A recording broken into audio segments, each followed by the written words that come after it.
Sale, guys, it is absolutely wonderful to talk to you again. It's my absolute pleasure, considering it's one of my favorite types of interviews, not the specific Desert Island Dregs things we're doing, but the fact I love to be able to come back to bands I've spoken to previously, particularly when the time we spoke is so brief, so jarring, and so, I don't know, rushed and adrenaline pumping situation. So to be sitting down at home with all you guys, whoever you are, it's wonderful to talk to you again. So we'll go around the room.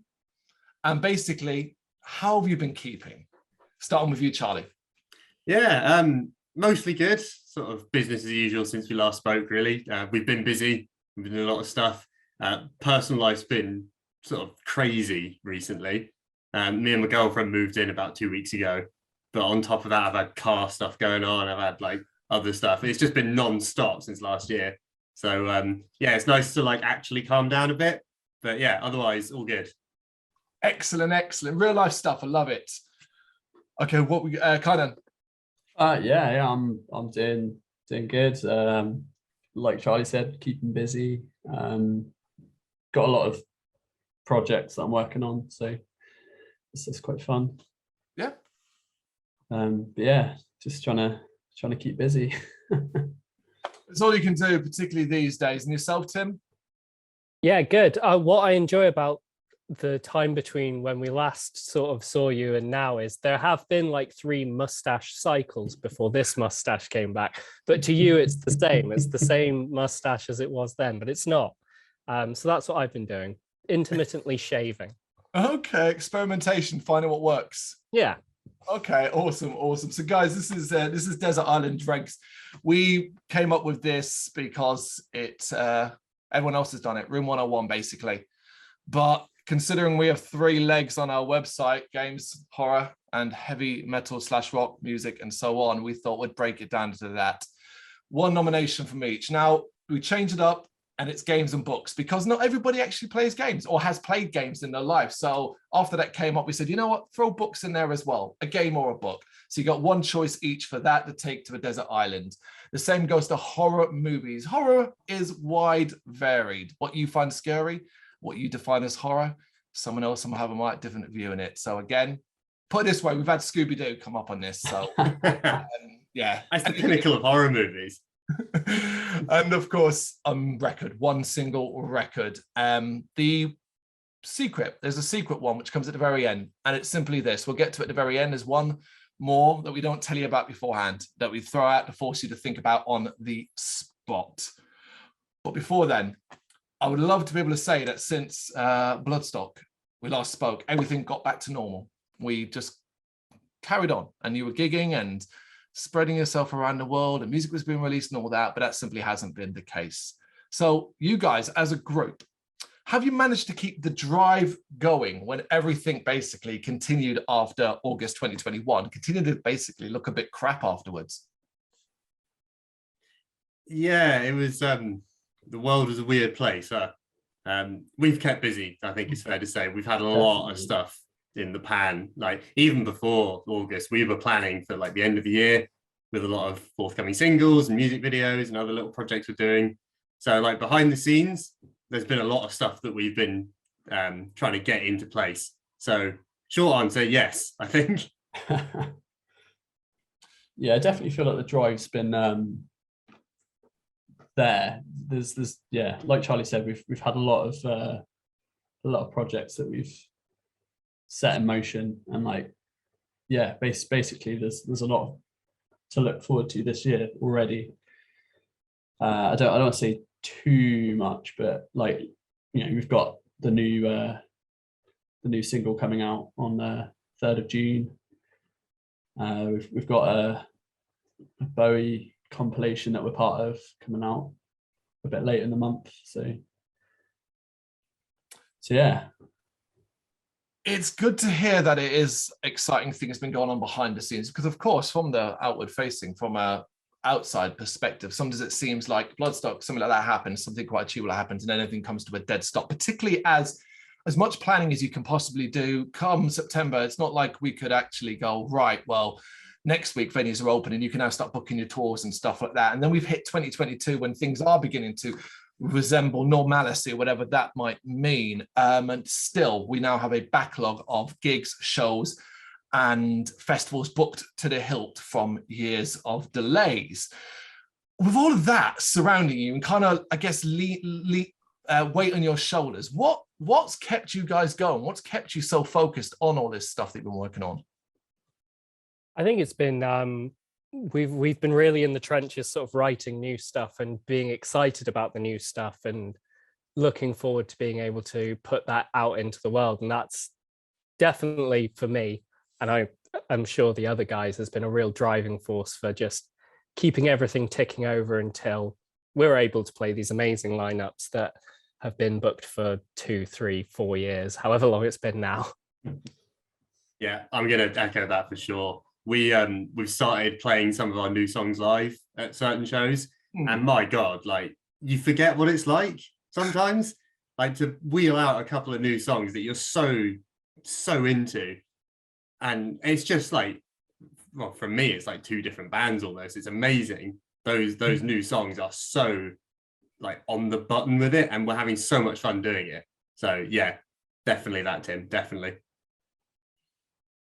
Those new songs then that you have wheeled out live, what's the general reaction been like for people that have had the opportunity to hear them? I think people have been quite receptive. Don't you guys think?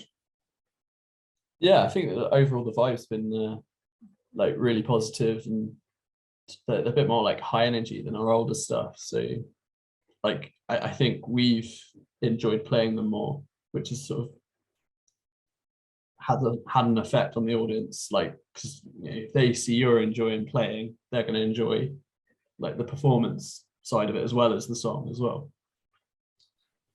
Well, that's good to know. Do you think as well, like the sale that exists right now in May 2022 would be the same beast it is had the last couple of years of difficulty kind of occurred? I know it's probably an impossible question because who knows, but can the development and the forced hiatuses, if you want, where you're just stuck in lockdown and can't really do much except via Zoom and stuff like that. What do you think? I think for me, definitely not. I think I spent a lot of that sort of COVID period like squirreled away in a hole listening to podcasts and albums and finding a whole new breadth of music that I sort of fell in love with and was inspired by. So I think a lot of the musical direction in terms of what I've written definitely wouldn't be there if we hadn't gone through this sort of weird period of not seeing each other and having to sort of find new and weird ways to entertain ourselves. But also we were sharing playlists as well, like new artists. So like we're all like discovering things together, which is I think definitely like helped shape that like move towards a different sound. So yeah, like we were using that opportunity to stay connected in that way. What about the time aspect of things? Now, even between like August and now, any bands we kind of talk to, particularly when it comes to promotions of new releases, be it an album, EP, single, whatever it might be, often talks about time. And one of the benefits of this period, even still to this day, is that they were given more time to be more creative, often more time to perfect a track, an album, an EP and stuff like that. Is that something you guys have found, that you've had more time to really hone what Sale wants to be now? I spent a good deal of lockdown drunk on video calls talking about the Battle of Stalingrad. So I don't know if that applies to me. I get what you're saying. I think that, like, because the world is so fast, isn't it? And if you're just like business as usual, you're doing. I think to a degree we have been bought time, definitely. But I mean, I kind of wonder if we use the time slightly differently because we sort of had a regroup and a refocus rather than like digging back in and like, oh, we need to tweak this and dot this I and cross this T and whatever. I wonder if we used it in a different way. I think for me, I did. You guys might speak differently, but either way, we've come out of it better for sure. I think we kind of work best when we're flying it by the seat of our pants. I think, yes, we definitely were given that time and could have used it more wisely, but like Charlie says, we've spent it drinking on live stream and writing. So yeah, I can definitely see why bands have had this amazing opportunity to sort of really knuckle down in the studio, but I don't know whether that's how we work. Yeah. Embrace the chaos. Definitely. There's nothing wrong with that, because the flip side of, oh, I have this time to perfect things also means if you don't have a deadline, if you don't have a specific point or something to be aiming for, when the hell do you cut it? When do you stop? And that's another aspect we often hear as well. There's been no one has got it right. There's been no easy answer. No one has nailed a formula, so this worked. Well, they say it's never done, don't they? And especially with music, like it never finishes. So yeah, if you don't have that deadline, you could go indefinitely. Yep. So embrace the chaos. It's done when it's done. Ride or die. Yeah. Send it out into the world, let it walk on its own 2 feet, and we'll see what happens. All right, guys, then first nominations. We'll go around the room in this one, starting with Charlie. So this is a game or book, one single video game. It can be anything you want, or one book, depending upon your taste. Yeah, okay. So I've gone video game. Okay. I realised that when these questions were forwarded, I was like, oh God, I must have got as far as like 2004 with video games and going, yeah, that'll do. It's Half-Life, the original Half-Life for me. That's my pick. I keep coming back to it. Can I swear on this? Of course. I fucking love those games. They're so good. They're so good. I've got quite a few friends who are like, I just don't get why you're into them so much. I don't know. I just played it when I was younger and something just clicked. I started with Half-Life 2, but then I went back to the first one. I was like, oh God, this is just amazing. It looks very dated now, but then Black Mesa Source exists for that. So it's all good. It's the first time I've heard Half-Life come up in these interviews today. Particularly, it's quite interesting you said you played Half-Life 2 then first and then went backwards, enjoyed that. But I take it you're not, because Half-Life fan base, at least from my perspective, and I'm not that big of a fan, can seem a little bit terrifying at times. An obsession, a desperation for a third game. I'll take it you don't quite fall into that camp. I did when I was younger, but then I realised I'd stop being an idiot and just enjoy what you got. So no, not really. I mean, Half-Life 3 would be great, but it'll happen if it happens. I've still got the first two. Doesn't matter. So yeah, I think as well, if it ever does turn up, it might be a bit of a Chinese democracy situation where inevitably the hype just cannot live up to it. Yeah, I mean, it's been so long coming now, isn't it? It's one of those things where like anything you do will be wrong.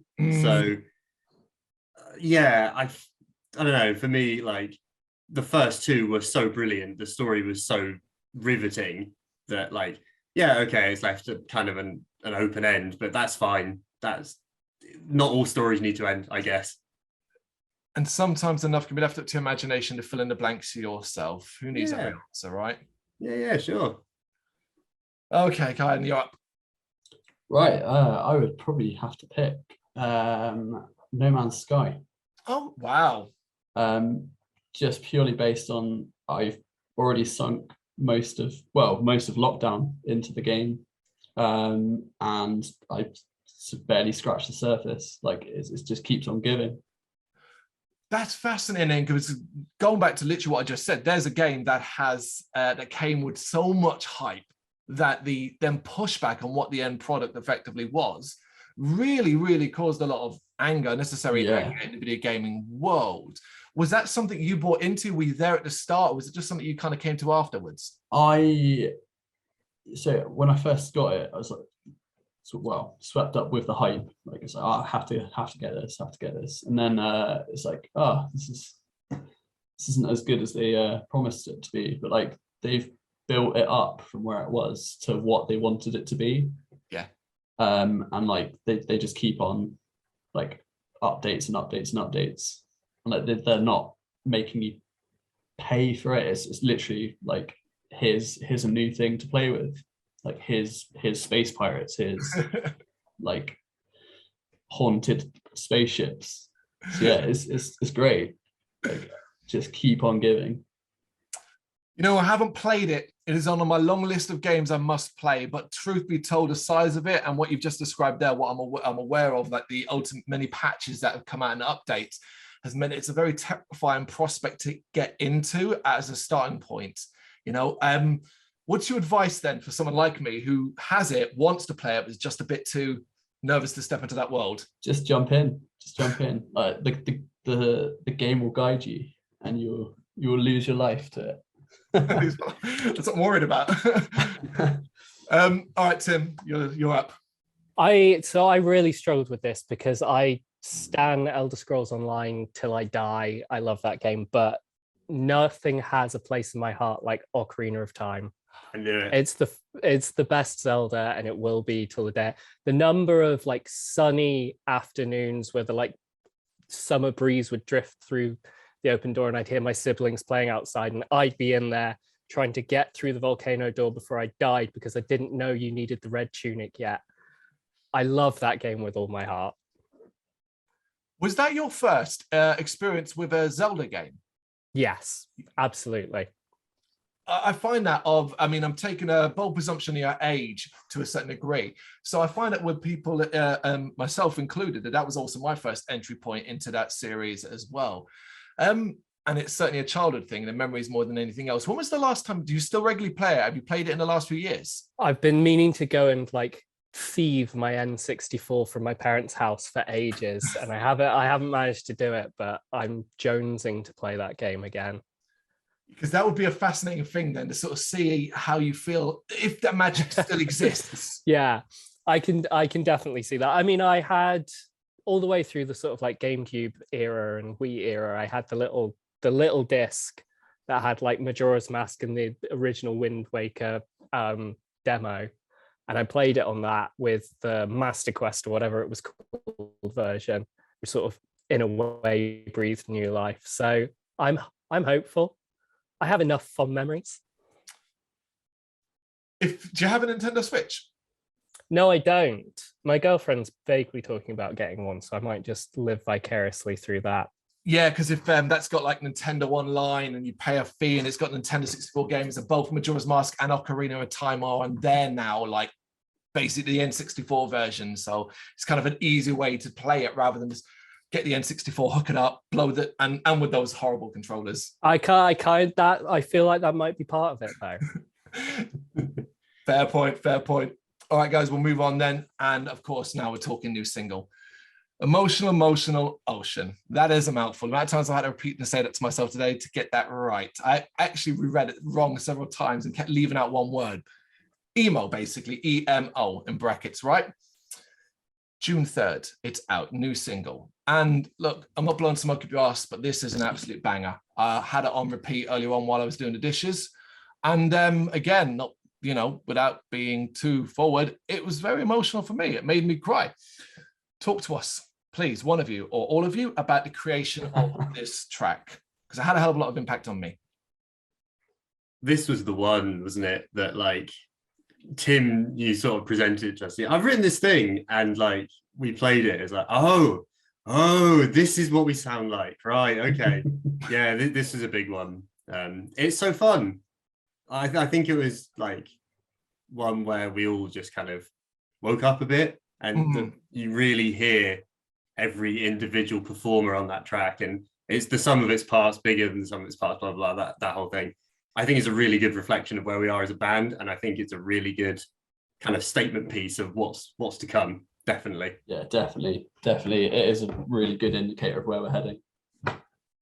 It was a weird one because I remember I was sat. It was during first lockdown. I was sat there and I was thinking about how one of the guitarists for Red Fang has like a weird tuning where his two top strings are the same note. I was like, oh, I could play around with tuning my guitar to a weird tuning. And that first opening riff was like the first thing that happened to sort of fall out of that new tuning. And sort of from then on, I was like, this is just kind of a bop. I'm loving this. So when you did that and you presented, so what was your immediate reactions that you can think of? The first sort of thought that came to your head, was it something that touched in an emotional state, or was it the admiration for the music? Was it something like that? I can't remember, to be honest. I think it sort of appeared. So we've got like a Facebook chat where we put a bunch of demos up, or did when we were writing. Yeah. I think it appeared in that as just sort of almost like a footnote, like you just uploaded this other video thing. Like, I've written this thing. I was like, oh, that's cool. But there, so many existed at the time that, and as well, it was like lockdown, wasn't it? So like it all blends into one weird homogenous time. Yeah, I don't know. I can't remember my first reaction to that, but it was when we really came together to write that. When we started jamming it, it's like, oh god, yeah, this just something about it felt different, which is such a cliche thing to say, isn't it? But like 4 guys in practice room jamming new music enjoys the feeling. Wow, like go figure. But it was enough, you know. It was new, it was exciting, and just so true to us. For me, I remember getting like maybe feel a bit nostalgic. I don't know why, but yeah, it sort of had a sound reminiscent of my youth, I guess.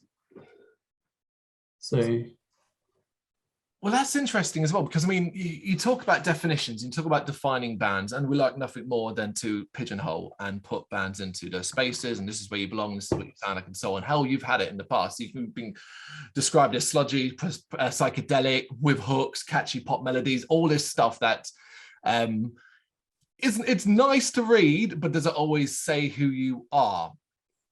I think you've made it more difficult now, even more difficult on this to define quite what Sail is from an outside perspective, in the sense of genre, I think.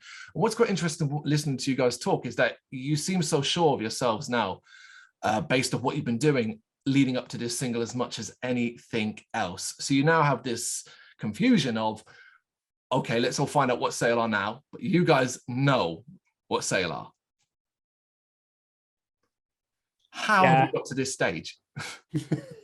It's this weird thing of any band as sort of the sum of their influences, and I think more than ever that is being sort of bared out by bands that are coming out these days. They're very much going, this is an homage to everything I grew up listening to.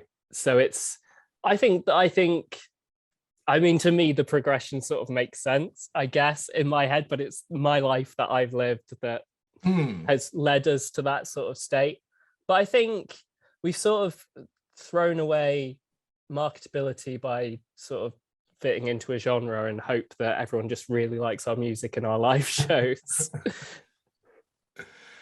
It should be said, I mean, it's not like it's a completely different cell. You've not woken up today and decided, oh, you're playing black metal. No, that would be something. Also, there are a few words I think that can go to this track, you know, lots of nice quotes that can go on the box art, as it were, from catchy and hooky and all that stuff. But emotion as well, I think it's an important key word because it's got a lot of that in it. And I guess I kind of want to ask what kind of specific ones you drew from when it came to writing. And is it easy for you to kind of dig when you have to dig like that? We're going to get real here. So it came from like, I was thinking a lot about, because we were in the pandemic and it was very much that position of like, you're not interacting with anyone. And because I'm a neurotic son of a bitch, I was thinking about that awful feeling of when, as like a young teenager, and particularly men do it, you get swept up in that sort of romance, and then you go too far and you're getting too desperate and too clinging and too worried that it's not going the way you hoped it would, and you end up crossing a line and being the bad guy. And how to sort of like qualify that with who I am now, where I've learned a lot and I've learned that that's absolutely not the way to be. So I think it sort of very much bore from that emotion of feeling shit about being the bad guy in a situation and having to sort of not qualify, but having to sort of go through that and deal with that and come to terms with the fact that you were that person once, regardless of whether you are now. Incredible. I think a surprising amount of people will find themselves relating and understanding exactly what you're saying there. I think probably most of us, right? I think a lot of people sort of go like, oh, I was a teenager once, and look back on the dumb shit you did as a teenager with like almost a repression, but you still did it, and it is part of the story that made you who you are, right? So Yeah, definitely. we all got up to fucking stupid stuff, especially emotionally as teenagers. Like, it's just part of growing up, isn't it? So yeah, no, I think like there's definitely like a lot of empathy there for sure. But all about unearthing those kind of thoughts and those feelings and bearing them not just to the world, but to yourself as well. Is that something that you feel is getting easier with age, that you're finding yourself a bit more confident in that regards? I think I'm finding it easier because I'm forcing myself to go through that. I think it's probably good growth to actually confront some of those sort of repressed feelings and whatnot.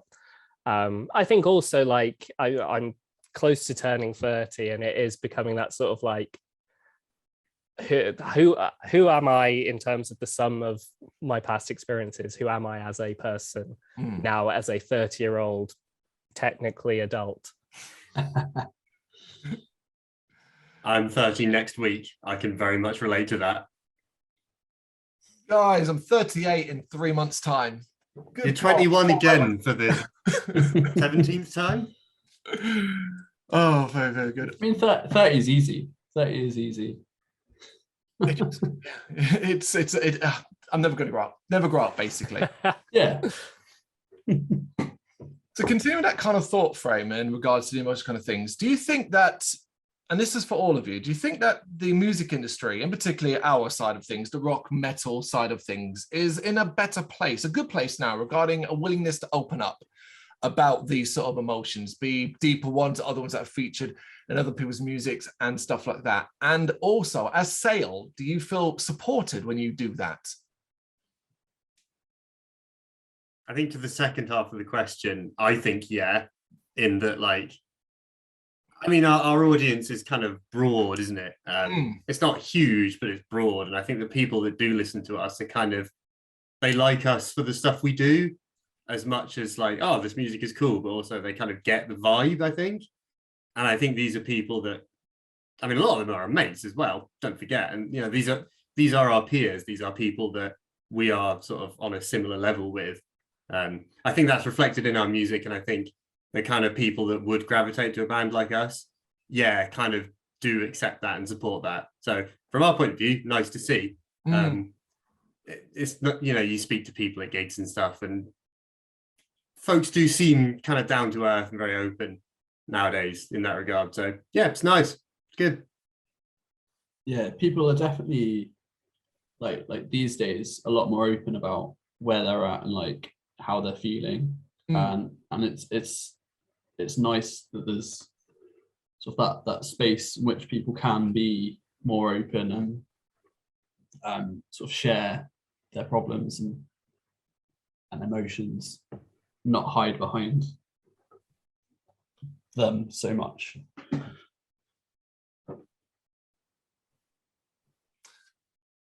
If anyone ends up being touched, I suppose, or even a single person gets touched by anything you do, any song you write, however it might be, you know, that's the dream, right? Yeah, that's it. Because record sales and all that's out the window. You know, you can enjoy your streams and stuff like that and your likes on Facebook, but yeah, it seems now we're almost going back to a more standardized connection with people as to try and make the difference. I think especially at the level we are, like we're grassroots as fuck, and like it's so fun being kind of like in that grassroots band. You play all these kind of weird venues, lots of like eclectic groups of people, but yeah, I mean, isn't that why any of us do it, really? You know, you play music to sort of emote yourself, but also to connect to other people. And it's just so cool. It's just so cool and so nice. We've played quite a lot in Bristol recently in the basement of the Exchange, and every single show we've ever played there has been amazing. You know, it's not huge, it's a 60 capacity venue, but we've had that place packed, people going nuts, and afterwards you're talking to them and, oh, that was just so nice. And it's a real kind of I can't think of the word now, but like a release, you know, not just for us but for them as well. And it's a wonderful thing to be a part of. So yeah, for sure.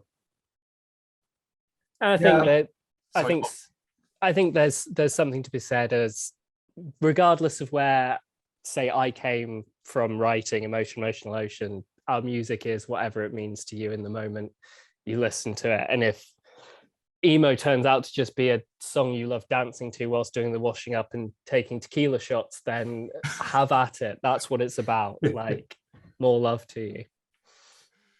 Fantastic. Absolutely brilliant. All right, guys, do the second nomination. This is my favorite one. I'll tell you now, it's my favorite one.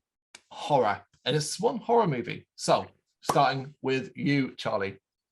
Right, so Tim and I, well, all of us, we all had a chat before. We're like, we haven't shared any of these, so we don't know what we're going to pick. But I said, should we? Because I have the pick for this one that I think Tim's going to pick as well. So we've both got backups in case. Right. I'm going with Midsummer. Ooh. And that's what you were going to go with, Kynan, isn't it? It's not what I'm going with. Okay. Oh, This Kynan, I'm is so sorry. This is going to be a director-themed horror movie section. We're okay. going already. Okay. All yeah. right. I mean, he is an incredibly talented director. So, yep, like Midsommar. Okay, explain that. Was this something that resonated with you in regards to, obviously it's an extremely beautiful movie, but it's also an extremely horrible movie? I guess that's the word I'm looking for. Yeah. Kynan, have you got a backup? Because if not, you can take this one. I have a backup. I don't really have a backup. Tell us about Midsummer, Kynan. I'll do my bit in a minute. Yeah. I just like the just the massive contrast of this like really beautiful like scenery and just like this nice, like seemingly nice time that they were having, and then like just the brutal aspect of like what's actually going on, and sort of like there's like a lot of layers there that I had to watch it a couple of times to sort of like really dig into it. Do you find that quite your favorite style of watching horror, in that you are forced to think about something potentially, but also one that may not always leave you feeling that good come the end? Yeah, I mean, if I have to rewatch something, like I consider that a good film, based off of like, you know, it's grabbed me enough to make me want to dig in, and yeah, like the ending doesn't necessarily have to be good, like a nice outcome, for it to be that. Yeah, I don't know what I'm trying to say really, but yeah, like it's quite savage at the end.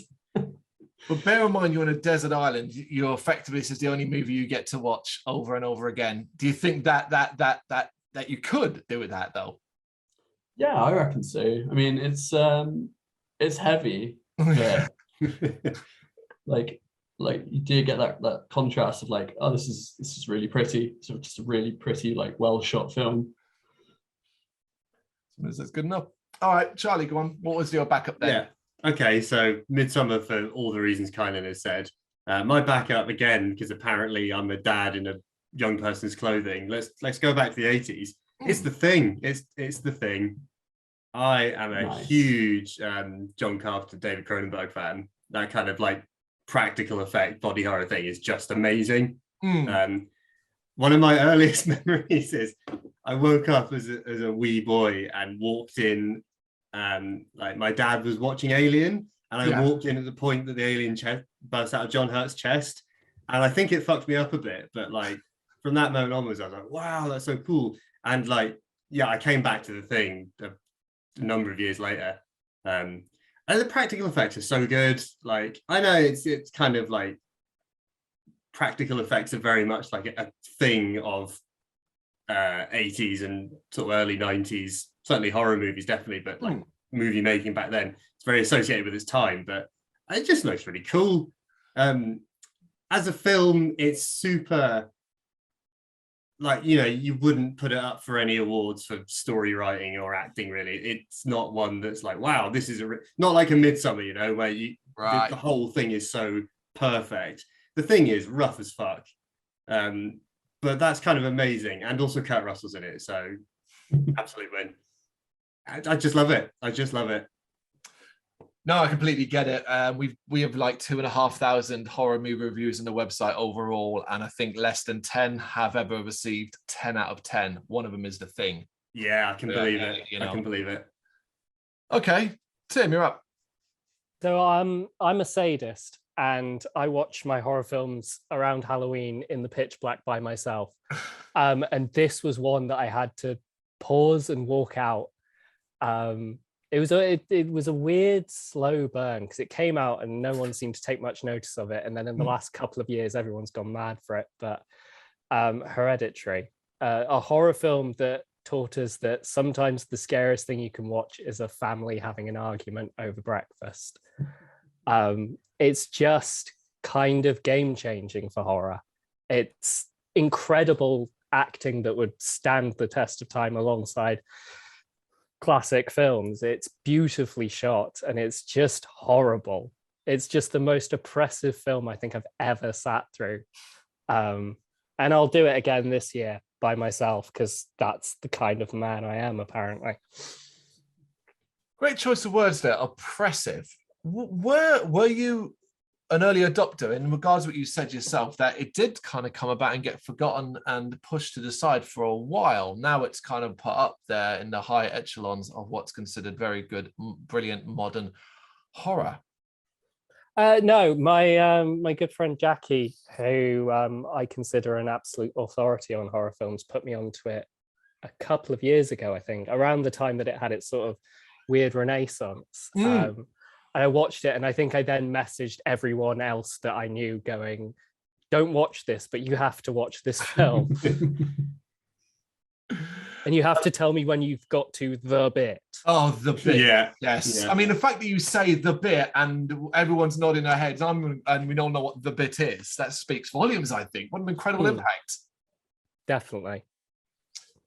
All right, guys, back to some more questions then. And this is kind of interesting because I feel like you touched upon this one a bit earlier on when you talked about flying by the seat of your pants and seeing how things go. So I've been wondering what a typical sale jam recording session, and particularly maybe even around emo as well. What does this look like? And what do you guys do to get in the right headspace?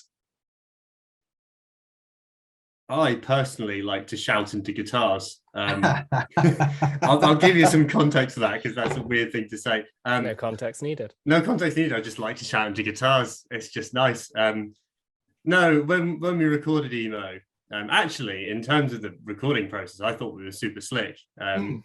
We sort of knew what we were doing in the round, but there was like enough room in the studio to like play around with sort of extra layers and stuff and try a few different things and what have you. Our producer Josh of Stage 2 Studios in Bath is wonderful. I think it's important for a band to have a producer that feels like another member of your band, and like, because you can really bounce ideas off and all the rest of it. Again, man says cliched sort of things about bands, but it's true. Yeah, so we were recording emo and Tim's got this old, is it a Taisco? Is it a Taisco? Yeah. Yeah, it's like a Japanese import guitar or something from the 70s. And the action is whack and the pickups are super hot. So I play a bit of slide guitar and I did this like layer. I was like, oh yeah, that's cool.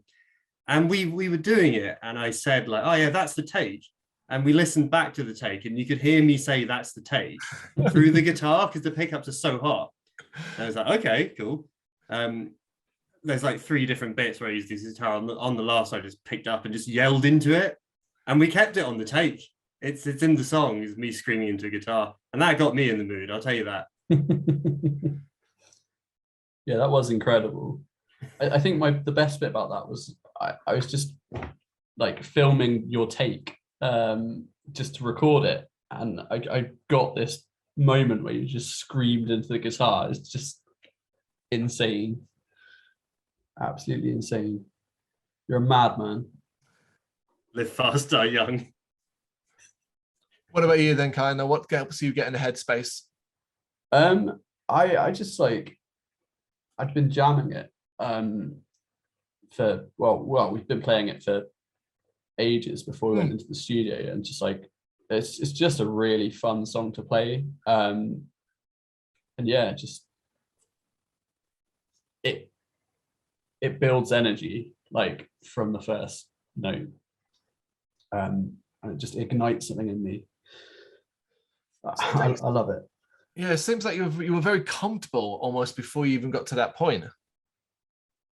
Yeah, I think, like you say, kind of, we've been playing the life out of it before then, which helps, which does help. But also, like, to touch on like stuff we've said earlier, this is a song that really resonates with us. So it's like you've got the actual rehearsal side is good, but also we just vibe with it, and it just makes it easier. There's nothing like liking your own music. It's very important, I think. Wouldn't this be a turnout for the books if we said we hated our own music? Not that I've run into any band or artist who said that kind of thing, but I have had a few where particularly when you're talking about music that they've lived with for, say, 6, 9, maybe even longer than that, and they're doing the promotional cycle, and they are a bit like, oh yes, these songs again, and they just want that kind of attitude. Tim, I'd love to know your headspace though. I think for me it's all about listening to just the best sing-along songs you can think of on the way down to the studio, like getting the energy up going into it, seeing whatever ridiculous thing Tom has baked for everyone there, and just playing in that space, because that it's nice when, especially with a song like Emo, where it's not massively complicated, you all know your parts well enough that you sort of have that opportunity to relax a bit and really play around with what you're doing and really take the time to sort of go, well, how do I want this to sound, not just can I play this at the tempo that I need to. Awesome. So I've not had the chance to see you guys live at say something like the Exchange in Bristol. I live in London and it's not come up to this point, and I really want to, because I keep hearing and keep seeing shaky live videos of the performances and things like that, and it seems like it's quite important for you guys to show Sail on record is as much Sail live, that it's not two complete opposite things, and that the experiences are wildly different. Particularly, I know this is not an easy task, because the energy of a song and energy of an release may not be the same in a live environment. Is it something you try and push yourselves to do, to be able to replicate as much as possible live, or do you see them as two very different elements of the band? I'll say this, I used to struggle with that a lot. I used to think that what was on record should be what was live, or the other way around.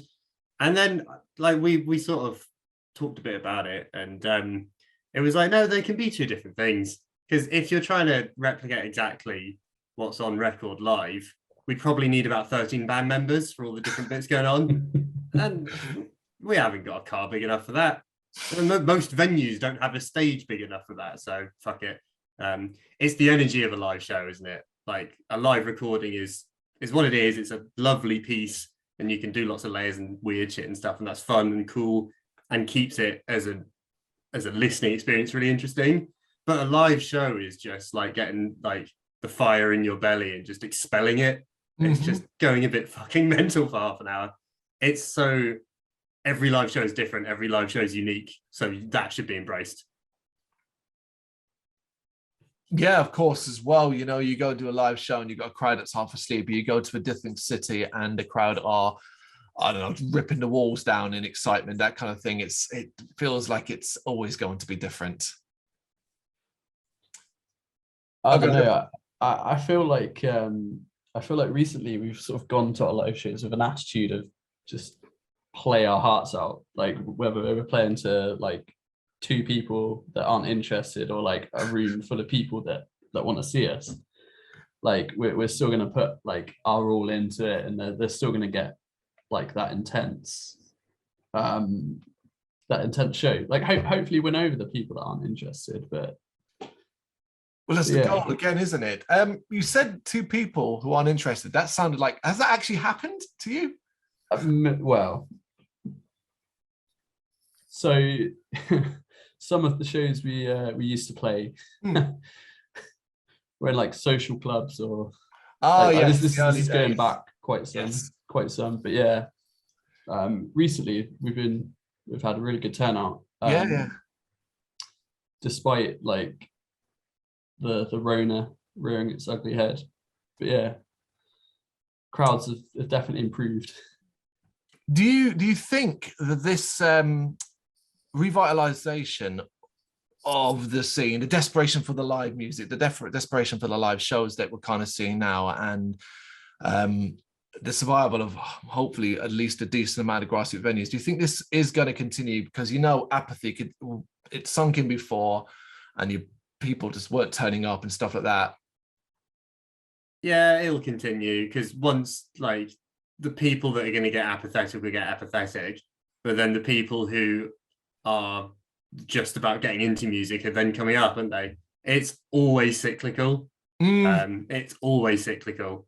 People say like, oh, the scene is dead. No, the scene that you just knew, the form you knew it in is dead. There's a new form now. It's just different. Yeah, it'll continue forever. I get that there's a lot of concern around it. I do. But I think honestly that where something leaves, another thing will pop up. And especially at the moment where like apparently we're living in the Cold War, and like the music that was coming out in the Cold War, the actual Cold War, was amazing because it was born of like, well, fuck this government and fuck these people, and like, punk came out of the Cold War and all sorts of shit. I think that'll happen again. Well, we're already seeing it. And music I think is cyclical. And I think there's a new generation of Zoomers who are chomping at the bit to go to gigs. Like, I think there is a real culture of going out and having a good time that's come back around, that is going to sort of fuel the fire of the music scene again. And hopefully those grassroots venues will have a chance to sort of pick themselves up, and hopefully some will come back from the dead, which would obviously be ideal. We can but hope. All right, guys, third nomination then. This is music. So it can be anything: an album, an EP, a single, a live recording, whatever you want it to be, from any genre either. It doesn't have to be stuck in rock and metal. Hell, chances are you're musicians, you'll have a varied taste. So anything and anything goes in this. A Disney soundtrack. Charlie, take us away. Cool. Okay. I thought it had to be rock, but you saying that has completely changed my thing. I was going to pick Live and Dangerous by Thin Lizzy because, I mean, again, dad in young person's clothing. Thin Lizzy, great. Thin Lizzy will always be great. And it was one of the first like albums that I listened to. I was like, oh shit, I want to do that. Okay. But no, that's gone now. Right. It is the greatest hits of the Bee Gees. They can't be stopped. The Bee Gees are unbelievably good. Of course. People remember Saturday Night Fever, and that's what the Bee Gees are, but they're actually, genuinely, they're actually so much more than that. They went through a period of being like this really cool soul band just before Saturday Night Fever took over. And like they had songs like Nights on Broadway and stuff. And it's like, wow, this is really genuinely good music. It's so good. They've done so much. And they write a fucking great pop banger. The greatest hits is like 30 songs long as well. So if we're talking Desert Island, you will never get bored. I went through a period where that was the only CD in my car, I think for like 6 months. Fuck me, they're so good. I implore everyone to go and listen to the Bee Gees. Yeah, that's my choice. That's absolutely my choice.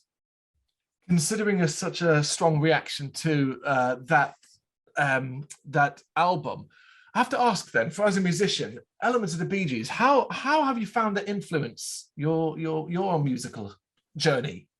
Well, yeah, so like I found them, as I think everyone finds most music, through your parents, right? You start, Right. Well, what were my parents listening to? And there was Queen and Thin Lizzy, and they had this Bee Gees record. And the thing that stuck out to me first, this is true with probably everyone, is like, wow, these choruses are amazing, and it just gets you singing. And I think that's the core take home from like what the Bee Gees were doing then, is like, I want to write songs that make me want to sing and make other people want to sing.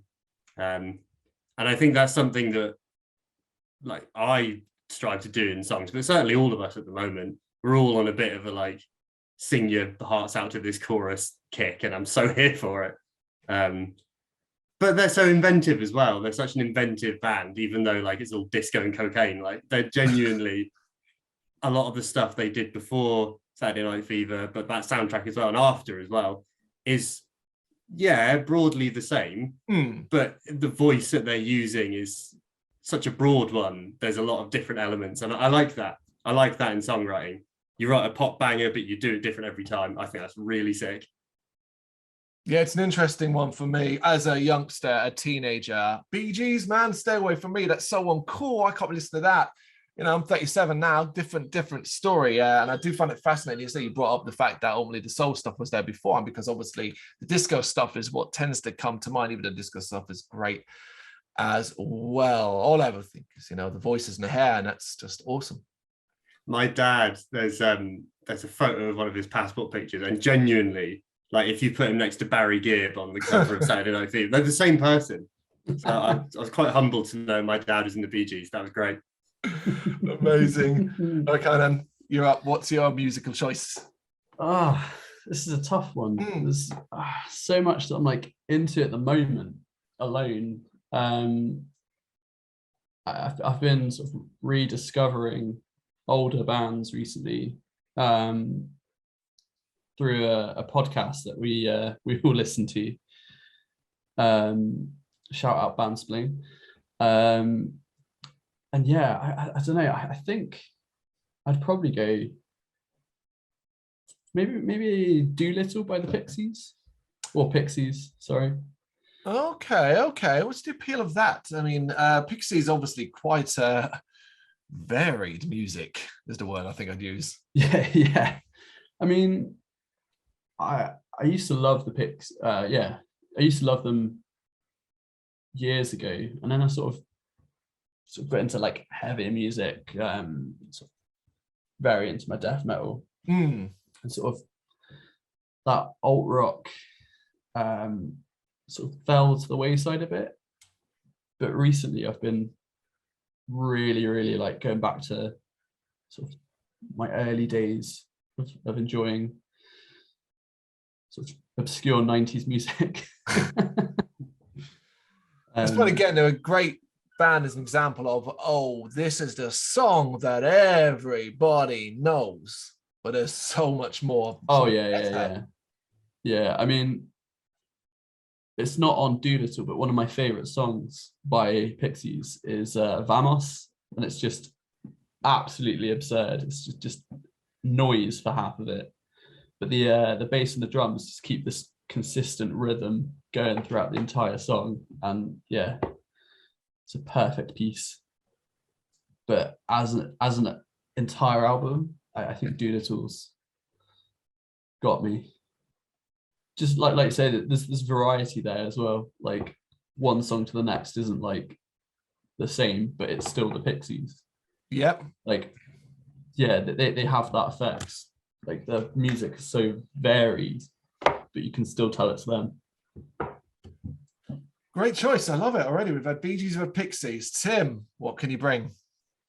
So I was going to pick something classic, but seeing as the other two have sort of gone for classic ones, I'm actually going to go with an album by a band called Dogleg, which is Melee, which is their debut album. They're a sort of Midwest American post-hardcore band.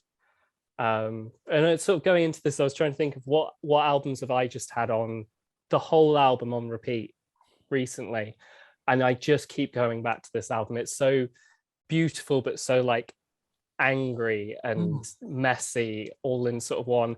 There's something about that sort of like folksy Midwest American like hardcore, sort of almost your Nirvana ilk of grunge, that just does it for me, and they do it so beautifully on that album. And I also love that they don't care about naming songs. I think they have a song on the album called Wartortle after the Pokemon. They do not seem to care, and I'm here for it. I don't think I've heard of this band. Could you describe them as post-hardcore as the genre specific? And there are a lot of post-hardcore bands these days. Is there something you can pick out specifically that say, you've got to sell it to me, basically? I'm a person I haven't heard of this band and I want to go listen to it. Why should I? They're almost like a more sort of melody driven Touche Amore.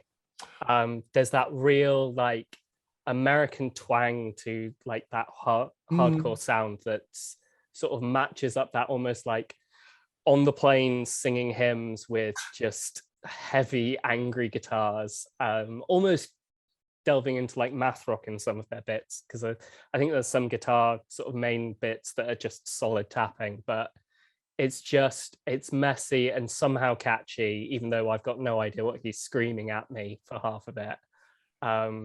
They did some live sessions. I think they might have done a KEXP, and they're well worth watching because they're just fantastic. So, well, I've got to drive to work in like an hour, and it's about a 40-minute drive. So perfect. I'll put it on. Definitely do. Fully recommend. All right, guys, last couple of questions. We've already been at it a while, but it is what it is. And then the secret nomination. So basically, and I feel like you're kind of going to say no to this one, but I've got to ask it anyway. Is this single part of a bigger picture that you can a bigger picture that you can talk about, or potentially at least drop some hints? So, okay, see what you guys want to say to this. Interesting you should say no, Carl, because I would have said sort of, but like it's a standalone single, but in terms of a lot of the stuff we've talked about, it represents something bigger for this band. Yep. Like this is very much a like, hey, here's kind of like the prologue to what's about to come. Yep. We sort of have our roadmap. It's like not a properly mapped out thing, but we know roughly what we want to do and when. And without knowing it at the time, I think emo sort of became the prologue for this next bit. Tim said earlier, we've been in the trenches writing, and we've got like a suite of songs that will become an album at some point. And I think that for me, like, I think it started with emo, definitely. Yeah. You guys might agree, disagree, whatever, but like in that regard, I think emo could be said to be part of a bigger thing. But in terms of a release, yeah, it's just a single, but it's a really fun one. Yeah, I'd agree with that. This is where we need like a stern. I need someone sternly pointing at me saying, "No, don't leak everything," because I just want to say what's. Yes, sensible Charlie put it sensibly and didn't say everything that's going on. But yes, it's a stepping stone towards releasing an album that fits that sound a bit more, I think. Listen, guys, I've become masters of cutting interviews apart when people say things they're not supposed to. And I check with PR, so don't worry too much about that. That's why I almost preempt the question by saying, look, chances are you're not going to be able to talk about this. But hey, you never know, you might. What about pressure then? And this comes from Bloodstock 2021, particularly capitalizing on that, because it's fair to say that as of right now, it's a big deal, arguably the biggest deal that Sale had done to that point, but that we do not consider that the mountain climbed at all. Have you been feeling pressure to kind of follow up on this? Absolutely. When it was announced that we'd got through Metal to the Masses and we were playing Bloodstock, I think one of the first things I said to everyone was like, we can't be one of those bands that plays Bloodstock and everyone goes, oh yeah, they played Bloodstock, but what happened after that? I would come back from the grave to stop that happening. So yeah, definitely a lot of pressure to sort of build from that rather than lose from it. Yeah, I definitely think we are. We've looked at it as an opportunity to expand like our fan base and build on top of what we've already worked so hard to make. So it's an opportunity to build yourself up further. So I don't think we're going to sit on that opportunity lightly. I mean, I don't feel like we have sat on that opportunity lightly. Definitely feel like we've started to get a bit more traction, building ourselves up, and hopefully this release will help with that. Yeah, it's a long, slow process sometimes, isn't it? And like, I certainly feel quite impatient sometimes about us being able to do the next bit. Yeah, basically what you guys have said is bang on. Playing Bloodstock was such a monumental thing. Like, if that's your peak, if that's what you do, you have just thrown away the opportunity of a lifetime. make hay while the sun shines. Bloodstock is a shining sun in that regard. Make your hay. Write your 6 songs, release your cool albums, go on your tours. It is fun to sort of hear talk as well about slow process and that fact that things can feel like they take forever. Because even here, we're sitting there talking on the 10th of May. It is the 10th of May today. And so we're still a good few weeks away from the release of the single. So it'll come around soon enough, right? The way this year's going, it'll be here tomorrow. So yeah, there is that. It's very exciting to hear as well what you've been sort of dropping hints and suggesting and talking about what the future might hold and what this song represents and what comes after. That is awesome stuff. But what else might the rest of 2022 look like? And I'm kind of talking on the live show aspect here more than anything else. Plans that you might have, or hopes really more than anything else. I want to play everywhere all the time. more gigs. Yeah, I've got a taste for it now. We've had like 3 this year and I've got a taste for it. Book us for gigs. We will play in your basement. We want to play in your basement. I'm itching, as you are, Tim, to do like a living room show. Let's play a fucking house party. Let's show up and play someone's house party. Let's do it. Yeah. I want garden parties like the I can't remember what his name was, but he used to put on punk shows sort of in the days of young Green Day, and it was just in like his parents' garden. And it was this massive thing that everyone went to. Oh, Queen's Jubilee's coming up this busy weekend there. Just get out in the street. That's it. There we go. Street party. Put up some Union Jacks, sailor playing. Why not?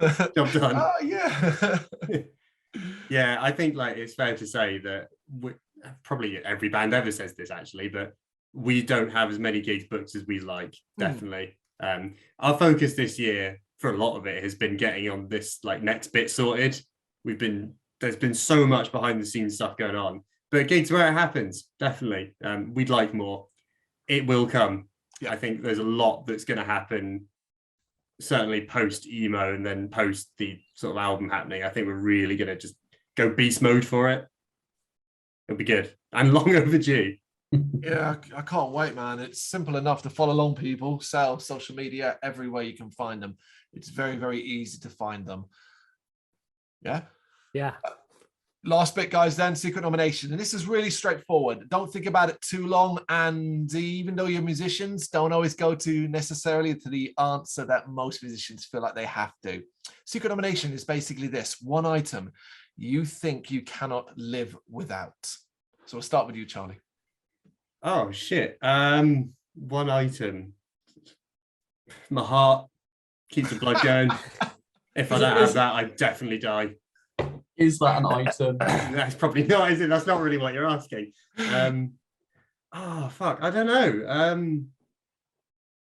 Like, I know you said not to think too long, but now I'm like my bed. I need that to sleep. I can sleep most places. I have a bike. I enjoy my bike a lot, but it's not a bed. I don't know if you can see this, that's all Lego in there. I'm a big collector of Lego, but I could probably live without that. Okay. To be honest. I don't know, my bed. I'm going my bed. I'd probably struggle without that. Yeah, at least you have a comfortable place to sleep rather than on a pile of leaves. You're on an island. Exactly. Exactly. Cardan, what about you? Yeah, that's hard because I'd love to say my my mocha pot because I love strong coffee, but I realize I'd need coffee. But this always comes up. I swear to God, this always comes up. Is that no matter what it is, be a game or something like that, I always got asked extra questions. Do you have internet? Do we have this? Do we have that? And we just gave up and went, yeah, you bloody do. Yeah, whatever you want, internet.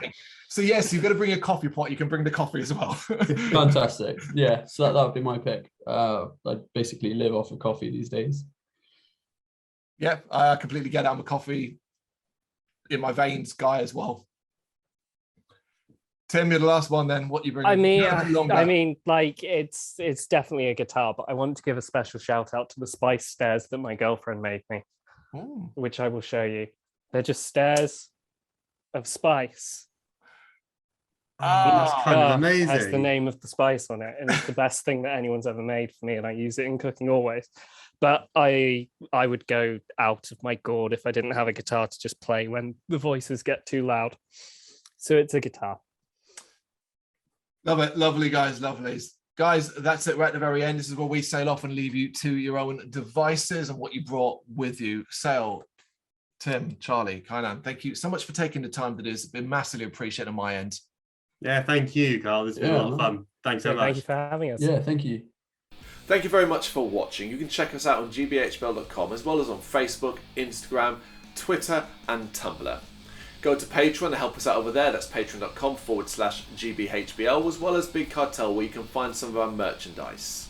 We have a podcast running on SoundCloud and Apple Podcasts. And of course, if you like this video, do us a favour, hit the subscribe button and help the channel grow. Games, horror and heavy metal. What else is life for?